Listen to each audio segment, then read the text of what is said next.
बिना सोचे समझे जब किसी भी काम को करते हैं तो उसमें हमें दुख उठाना पड़ता है। ऐसे बहुत सारे किस्से भी हुए हैं, ऐसे बहुत सारे लोगों के साथ घटनाएं भी हो जाया करती हैं। आज की घटना भी कुछ इसी तरह की है। जब जवानी लोगों को चढ़ती है तो वो अंधे हो जाते हैं, और यहाँ पर ऐसा ही इस वाकया में हुआ है।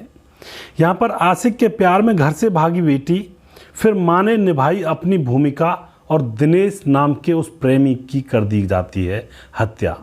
दोस्तों, दिनेश हत्याकांड के नाम से हम इस घटना को जानते हैं। आखिर क्या हुआ था इस घटना के अंदर, पूरी सच्चाई यहाँ पर हम जानने वाले हैं। नमस्कार, मैं हूँ सुदेश कुमार और तिरछी बात चैनल में आपका स्वागत है। यह घटना छत्तीसगढ़ के बिलासपुर के जराभाटा के मंजुआपारा की है। जराभाटा के मंजुआपारा के अंदर दिनेश नाम का एक लड़का रहा करता है, जिसकी उम्र 24 साल है और वह नाई का काम किया करता है। उसका जो पिता है वह भी नाई का काम किया करता है। पिता की दुकान पर छोटा सा था, जब जाता था सीखा था, फिर उसके बाद उसी की दुकान पर काम करने लगता है। अब यहाँ पर उनके पड़ोस में एक वीना कौशिक नाम की लड़की होती है। वह स्कूल में पढ़ लिख करके 12वीं करके बैठी है, 18 साल की हो चुकी है।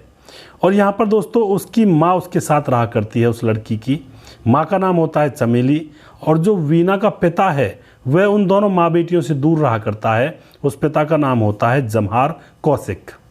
अब यहाँ पर जो दिनेश होता है उसके पिता का नाम होता है रविशंकर। वह भी नाई की दुकान पर काम करता है, मैं पहले बता चुका हूँ। अब यहाँ पर दिनेश और वीना कौशिक की नज़रें मिलती हैं, दोनों को एक दूसरे से प्यार हो जाता है। और अब प्यार में इतने अंधे हो जाते हैं दोनों कि दोनों घर से भाग जाते हैं। घर से भाग करके दोनों लिविंग रिलेशनशिप में कहीं दूर जाकर रहने लगते हैं। अब दोनों जब लिविंग रिलेशनशिप में रहने लगते हैं, कुछ दिन तक तो रहते हैं आराम से, लेकिन 2-4-10 दिन के बाद ही उनका प्यार का बुखार उतर जाता है। क्योंकि जब सच्चाई सामने आती है, पेट में जब खाना नहीं होता है तो फिर सारा प्यार का बुखार उतर जाता है। अब यहाँ पर दिनेश वीना के लिए कहता है कि मैं तुम्हारे लिए हर वो काम करूँगा। दिनेश एक और नाई की दुकान ढूंढता है और वहाँ पर काम करने लगता है, और वहाँ से जो भी कुछ पैसे मिलते हैं उनको घर ले आता और वीना के साथ मिल बैठकर खा लिया करता। इस तरह से उनका काम चल रहा होता है। उधर जो वीना की माँ थी, जिसका नाम था चमेली, उसके तन बदन में आग लगी हुई थी कि ये बेटी को लेकर फरार हो गया, और वो भी जात का नाई है। अब वह क्या करे, समाज में मुंह किस तरह से दिखाए, लेकिन वह अपनी बेटी का जैसे तैसे पता निकाल लेती है। और फिर एक दिन में वह वीना के पास जा पहुंचती है, यानी कि अपनी बेटी के पास जा पहुंचती है। चमेली वहां जाकर अपनी बेटी को देखती है, और बेटी को देखकर झूठे आंसू या सच्चे आंसू जो भी कुछ कह सकते हैं आप, आंखों में भर लाती है। और बेटी से कहती है कि तुम ऐसे चली आई मुझे छोड़ करके, तुमने अच्छा नहीं किया, तुम पछताओगी यहाँ पर, क्योंकि तुम्हारे साथ इस लड़के ने शादी कब की है। तो लड़की कहती है, माँ हमने अभी शादी नहीं की है। तो वह कहती है कि तुम्हारे साथ इसने शादी नहीं की, तुम्हारे साथ 4 दिन मौज मस्ती करके तुम्हें छोड़कर यह भाग गया, तो तुम कहाँ रहोगी, तुम किसको मुंह दिखाओगी। ऐसी ऐसी कुछ बातें कहती है। तो यहाँ पर मीना जो होती है वह अपनी माँ के फेवर में हो जाती है, और माँ से गले लग करके रोने लगती है, और कहती है कि माँ मैं सच में ही खुश नहीं हूँ। यहाँ तो खाने पीने के लिए भी ज़्यादा कुछ नहीं है, जो कुछ कमा कर लाता है उसी से गुजारा करना पड़ता है। और अब यहाँ पर क्या होती है, वह माँ अपनी बेटी मीना को गले लगाकर उससे कह देती है कि चल बेटी घर चल, घर से अच्छी कोई जगह नहीं होती। तो वह बेटी अपनी माँ के साथ चली जाती है। शाम होती है। शाम को दिनेश नाई की दुकान से कुछ पैसे कमाता है, कुछ सामान खाने के लिए लेकर आता है कि मेरी प्रेमिका वहाँ पर कमरे पर अकेली है। और दोस्तों वहाँ पर जो उसकी प्रेमिका मीना थी, वह जब अपनी माँ के साथ जा रही थी तो घर की चाबी अपने पड़ोसियों को देकर जाती है, और कहकर जाती है कि कह देना मैं अपनी माँ के साथ जा रही हूँ। तो शाम को जब दिनेश वापस आता है मजदूरी से, खाना वगैरह भी लाता है, तो आकर देखता है घर का ताला लगा हुआ है। पड़ोसियों ने उसको चाबी दी और कहा कि वह तो अपनी माँ के साथ अपने घर चली गई है। दिनेश बड़ा एक तरह से मूड ऑफ हो जाता है, कमरे के अंदर घुस करके बेड पर औंधे मुँह लौट जाता है। अब क्या होता है दोस्तों, अब यहाँ पर दिनेश अपने कमरे में लेटा हुआ था, तभी उसके पास पुलिस वाले पहुँचते हैं। पुलिस वाले उसके पास जाकर कहते हैं कि तुम्हें हमारे साथ चलना होगा। दिनेश कहता है मैंने ऐसा क्या किया है। पुलिस वाले कहते हैं कि तुमने एक लड़की को बहला फुसला करके अपने साथ भगाया है, उस जुर्म में हम तुम्हें अरेस्ट करते हैं। उस लड़की ने ही यह गवाही दी है और रिपोर्ट दर्ज करवाई है। तो दोस्तों यहाँ पर अब उस दिनेश को पकड़ लिया जाता है, उसको जेल में डाल दिया जाता है और उसके ऊपर केस चल जाता है। अब यहाँ पर क्या होता है दोस्तों, दिनेश के जो घर वाले होते हैं एक वकील से मिलते हैं और उससे पैरवी करवाते हैं, और 2 महीने तकरीबन उनको लग जाते हैं अपने बेटे को छुड़वाने के लिए। और 2 महीने बाद दिनेश को जेल से निकलवा लिया जाता है। और फिर यहाँ पर क्या होता है, दिनेश अभी भी नहीं मानता, लड़की की चाल नहीं समझता है। वह अभी भी लड़की मीना के घर जाता और उससे कहता है कि मेरा क्या कसूर था, मुझे जेल में भिजवा दिया, तुम भी तो मेरे साथ भागी थी ना। लेकिन मीना उल्टा उसी के ऊपर बरस पड़ती है और कहती है तुमने मेरे साथ धोखा किया है, तुमने मेरे साथ शादी क्यों नहीं की, क्योंकि जीवन गुजारने के लिए कोई तो एक निशान, एक सबूत होना ज़रूरी होता है। तुम मेरे साथ प्यार में ही ऐसे ही रह रहे थे मुझे लेकर के, और अगर तुम कल को भाग जाते तो मेरा क्या होता। तो इस बात पर दिनेश चुप हो जाता है और यहाँ पर उल्टा मीना से माफ़ी मांगता है कि मुझे माफ़ कर दो, मैंने तुम्हारे साथ शादी नहीं की, यह मेरी गलती है। अब यहाँ पर क्या होता है, अब जो दिनेश होता है वह दोबारा से मीना के घर जाने लगता। दिनेश के घर वाले भी मना करते हैं कि उस आफत से बड़ी मुश्किल से पिंड छुटा है, इस केस को लड़ ले, इससे छूट जा, वही बहुत है, उसके घर वापस मत जाया कर। लेकिन दिनेश कहाँ मानने वाला था, आंखों से अंधा हुआ पड़ा था, इसके का जुनून चढ़ा हुआ था। दोस्तों धीरे धीरे कुछ समय गुजरते हैं तो अब यहाँ पर क्या होता है, अब जो मीना की माँ होती है जिसका नाम होता है चमेली, वह सोचती है कि मेरी बेटी की बदनामी तो हो ही गई, इसके साथ भागी है, तो क्यों ना अब इसी के साथ शादी करवा दी जाए।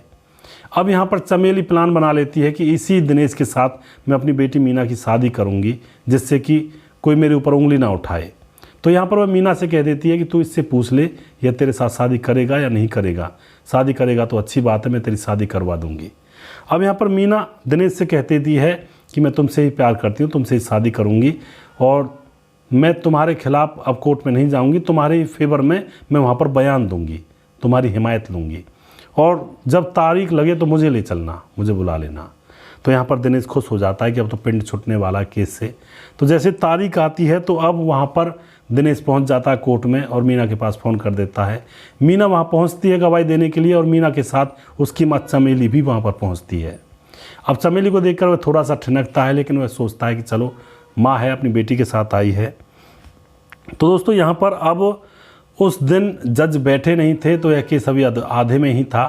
तो यहाँ पर अब जो चमेली होती है मीना की माँ, वह दिनेश से पूछने लगती है कि अब तुम मीना से शादी करोगे ना। लेकिन यहाँ पर दिनेश मजाक में या फिर वैसे जैसे तैसे कैसे भी वह कह देता है कि मेरे पिताजी ने मेरे लिए लड़की ढूंढ रखी है, उससे मेरी शादी करवाएंगे। अब यहाँ पर जो मीना होती है वह भी गुस्से में आ जाती है, उसकी माँ भी गुस्से में आ जाती है और यहाँ पर उस दिनेश से कहते हैं चलो ठीक है, हमारी बेटी की ज़िंदगी तो बर्बाद ही हो गई, पर चलो कोई नहीं, तू घर बसा ले, लेकिन आखिरी बार तू हमारे साथ पिकनिक मनाने तो चलेगा ना एक बार। तो दिनेश उनकी बातों में आ जाता है और पिकनिक मनाने के लिए उनके साथ ऑटो में बैठकर निकल जाता है। अब दोस्तों ऑटो में बैठकर पिकनिक मनाने के लिए निकलता है तो वह यहाँ पर अब गायब हो जाता है, घर वापस नहीं पहुँचता है। मीना और उसकी माँ चमेली घर पहुँच जाते हैं। तो दोस्तों यहाँ पर यह जब घटना घटती है तो अब जो दिनेश के घर वाले होते हैं वह पुलिस थाने में पहुँचते हैं और पुलिस से कहते हैं कि हमारा लड़का कोर्ट में गया था और उस दिन से वापस लौटा ही नहीं है। पुलिस मामला दर्ज करती है और कहती है तुम्हें किसके ऊपर शक है। तो वह बताते हैं कि हमें चमेली और उसकी बेटी वीना के ऊपर शक है।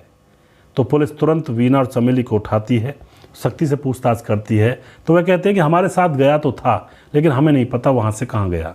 लेकिन जब सीसीटीवी कैमरे खंगाले जाते हैं कोर्ट के अंदर तो वहाँ पर पता लग जाता है कि इनके साथ ही ऑटो में बैठकर वह कहीं गया था।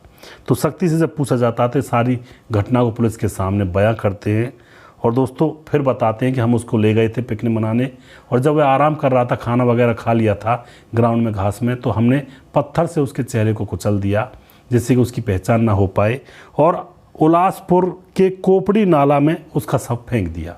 तो पुलिस बताए गए उसी एड्रेस पर जाती है और उस नाले में से उस शव को बरामद करती है।